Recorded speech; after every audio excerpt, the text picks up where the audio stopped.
رانو کا بیٹا کوکو جھرنے کی دشا میں جاتا ہے، وہاں کیکی موجود تھا۔ ارے کیکی، کیا کہتے ہو؟ ہم پہاڑی علاقوں کی طرف چلتے ہیں، وہاں بہت سوادشٹ پھل ہے۔ نہ بابا نہ، میں تو نہیں چلوں گا، میری ماں نے مجھے منع کیا ہے، جو بھی اس جنگل میں جاتا ہے لوٹ کر کبھی نہیں آتا، میں تو نہیں چلا تمہارے ساتھ۔ ارے رے، کچھ نہیں ہوتا، یہ سب جھوٹی باتیں ہیں، ہم دونوں جاتے ہیں اور دونوں جا کر واپس آ جائیں گے۔ نہ بابا نہ، میں تو نہیں جاؤں گا۔ کیکی کوکو کے ساتھ جانے کو انکار کر دیتا ہے۔ کوکو سامنے امرود کے پیڑ پر چھوٹا مٹھو بیٹھا تھا۔ ارے چھوٹے مٹھو، چلو آؤ، پہاڑی علاقوں پہ چلتے ہیں۔ ارے میں تو نہیں چلا، وہاں میری ماں نے جانے سے منع کیا ہے، وہاں جو بھی جاتا ہے وہ کبھی واپس نہیں آتا۔ ارے یار، کچھ ہی دیر تک ہم چلے جائیں گے اور واپس بھی آ جائیں گے، رات ہونے سے پہلے پہلے۔ ایسے ہی چھوٹا مٹھو بھی جانے کو منع کر دیتا ہے۔ کوکو جاتا ہے جھرنے کی دشا میں، وہاں اس کو جگو کوا نظر آتا ہے۔ جگو کوا بھی کافی شیطان تھا۔ ارے جگو، کیا کہتے ہو؟ ہم پہاڑی علاقے کی طرف چلتے ہیں، وہاں بہت سوادشٹ پھل اور میٹھے میٹھے امرود۔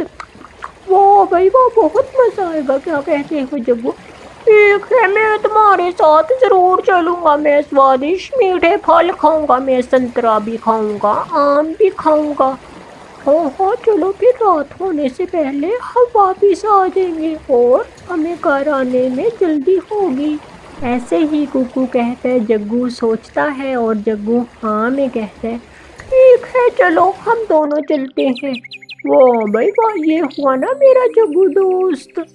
ایسے ہی رانو کا بیٹا کوکو، گوری کا بیٹا جگو پہاڑی علاقوں کی طرف چلے جاتے ہیں جو جنگل کے دوسرے پہر میں تھے۔ ایسے ہی وہ اتنی تیزی سے اڑتے ہیں کہ کچھ ہی سمے میں وہ اپنا جنگل چھوڑ کر دوسرے جنگل میں پرواز کر جاتے ہیں، اور جیسے ہی وہ دوسرے جنگل کی دشا میں پہنچتے ہیں، ہر طرف سوکھا پڑا ہوا تھا، دور دور تک کوئی پکشی کوئی جانور موجود نہ تھا۔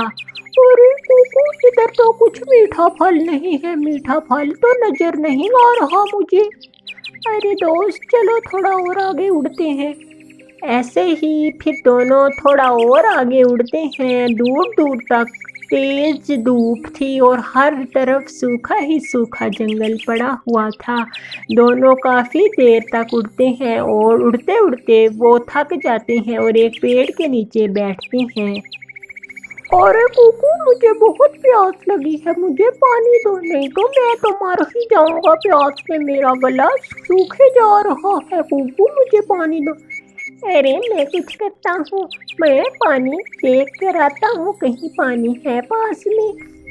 ایسے ہی کوکو اڑتا ہے اور کچھ آگے جاتا ہے اور اس کو اپنے آس پاس کی دشا میں کوئی بھی پانی کا جھرنا نہ ندی نظر آتی ہے، اور کوکو تھک ہار کر اپنی جگہ واپس آ جاتا ہے۔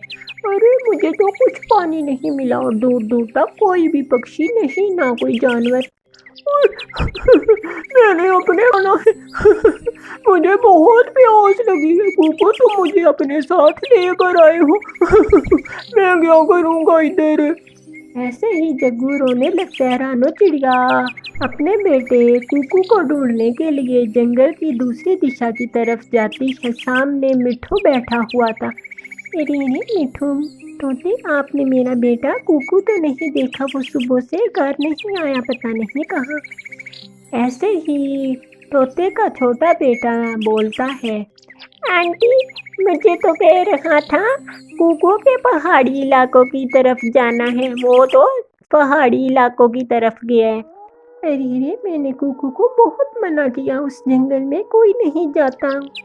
ایسے ہی رانو اڑتی ہے اور آگے اس کو گوری کبھی ملتی ہے۔ گوری، ارے چڑیا چڑیا، ہمارا بیٹا کوکو کہاں ہے؟ وہ تو میرے بیٹے کے ساتھ تھا۔ ارے گوری بہن، وہ پہاڑی علاقوں کی طرف چلی گئی ہے، ادھر سے کوئی پکشی لوٹ کر نہیں آتا، وہ تو ابھی بچے ہیں۔ چڑیا، میں کیا کروں، اب میرا بیٹا جگو کبھی نہیں ملے گا مجھے۔ چڑیا چلو چلو، ہمیں وقت ضائع نہیں کرنا چاہیے۔ ہاں ہاں چلو گوری بہن،